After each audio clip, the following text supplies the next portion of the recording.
Welcome to Ainsdale Sand Dunes National Nature Reserve. Today I'm going to take you on a guided walk around the frontal sand dunes and woodlands of the site. This area was cleared of pine plantation during the 1990s. It is now a flower-rich grassland and is managed by scrub cutting, by mowing and also by grazing with sheep and cattle during the winter.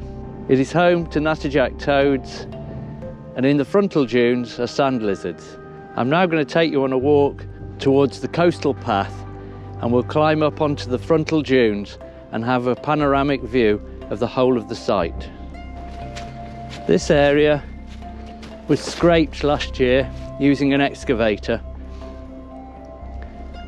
The hope is it'll be used by breeding natterjack toads. In front of you, you can see large holes in the sand dunes. These were notches dug with bulldozer 2 years ago, and they're to increase the amount of mobile sand on the site. This will benefit many species, including dune tiger beetle and sand lizard. The sheepdog that is leading the way is called Sky, and she is one of the staff here. She has a busy winter each year looking after the sheep flock. We don't usually allow dogs in this area. The Sky is the exception. We are now going to walk up onto the large dune in front of you to look across the site at the beach and the mobile sand dunes.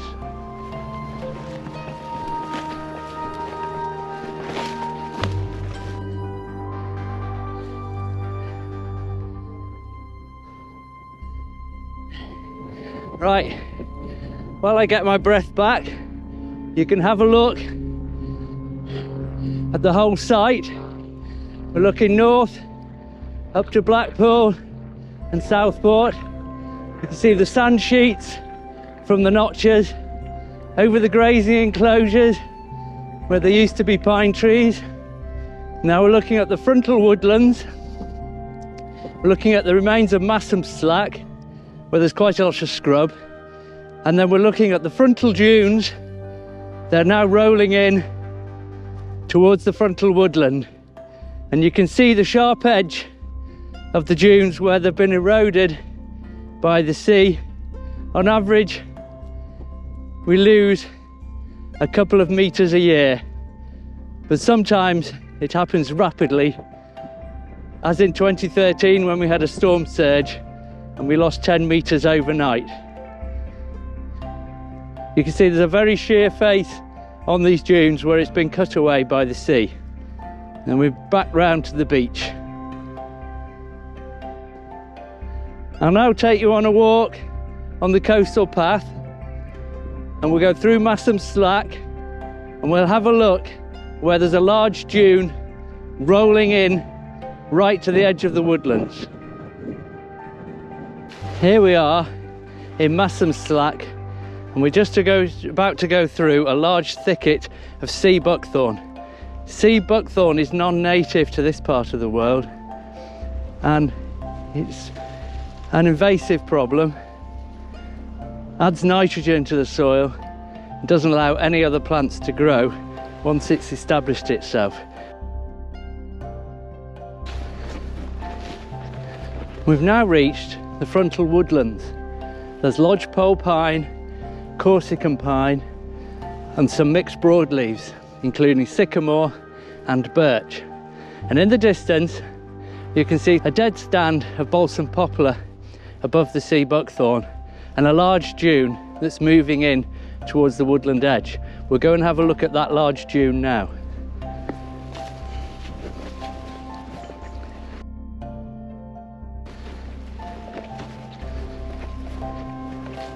Here we've had to divert the coastal path into the woodland to avoid this large dune rolling in.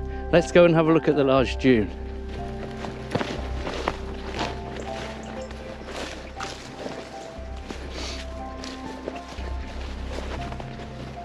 The old path has completely disappeared under this huge drift of sand.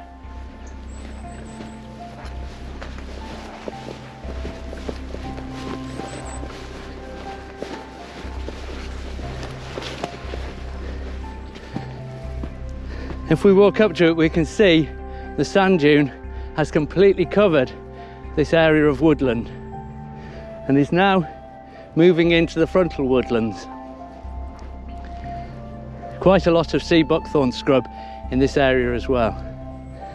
We'll now walk into the middle of the woodlands and have a look at what's going on in there.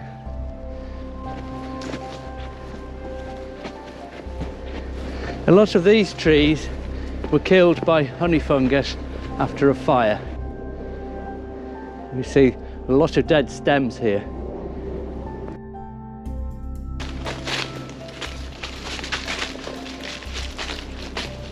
Quite a lot of sycamore growing in this area, a maritime pine there, and there you can see wind-blown trees from Storm Arwen. Quite a few trees in this area were blown over during that storm, as they were across the whole reserve.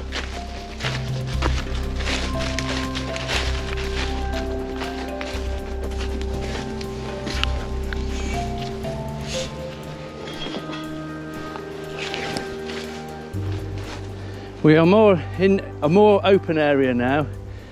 This is called Slack 13 or Long Slack. It's quite overgrown. You see there's birch trees, but it is a bit more open than the other part of the woodland.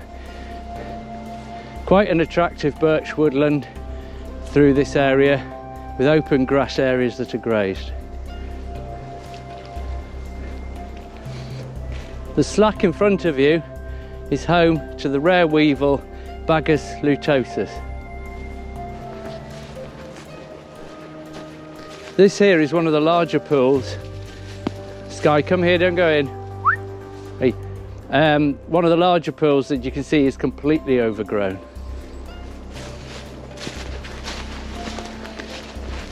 Just give the dog some water. It's obviously thirsty, and really we don't want dogs going into the slacks.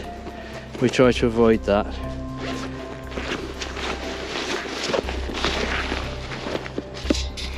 It's not good if the flea treatments from dogs goes into the water and then, here, have a drink. Oh, doesn't want one. Sky, come here.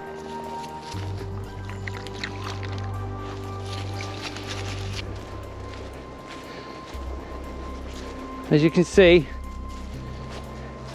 this woodland is quite a beautiful place to walk through, and you can also see that the water bodies are quite shaded and overgrown and filling with leaves.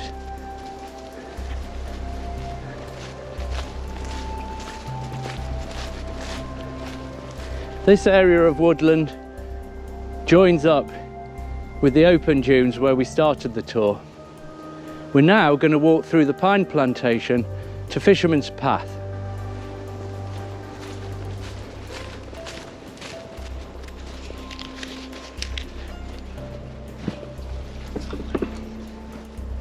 Come on, Sky, come on.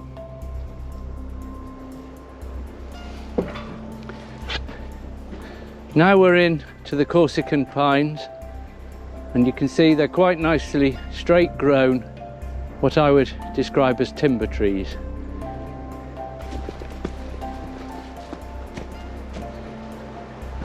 Here is one of the slack areas that leads through to the open dunes, or should I say the frontal dunes and Fisherman's Path, and it is completely colonised with birch trees.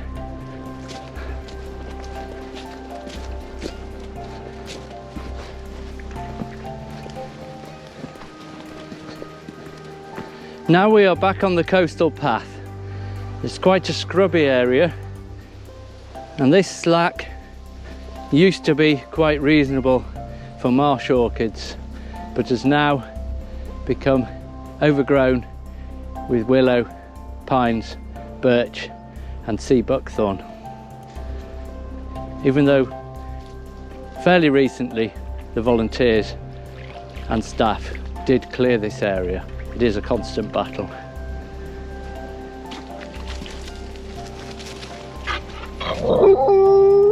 It's right, Sky, keep going. And here we are at Fisherman's Path beach entrance.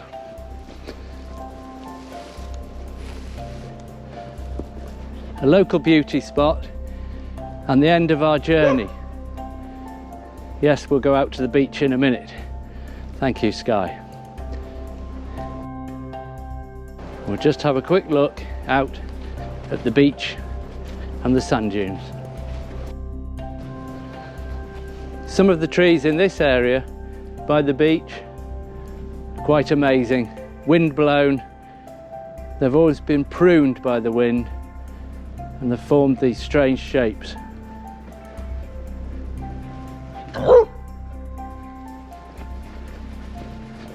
If we look in this area, we'll see how the dunes have blown in or are blowing in over the trees.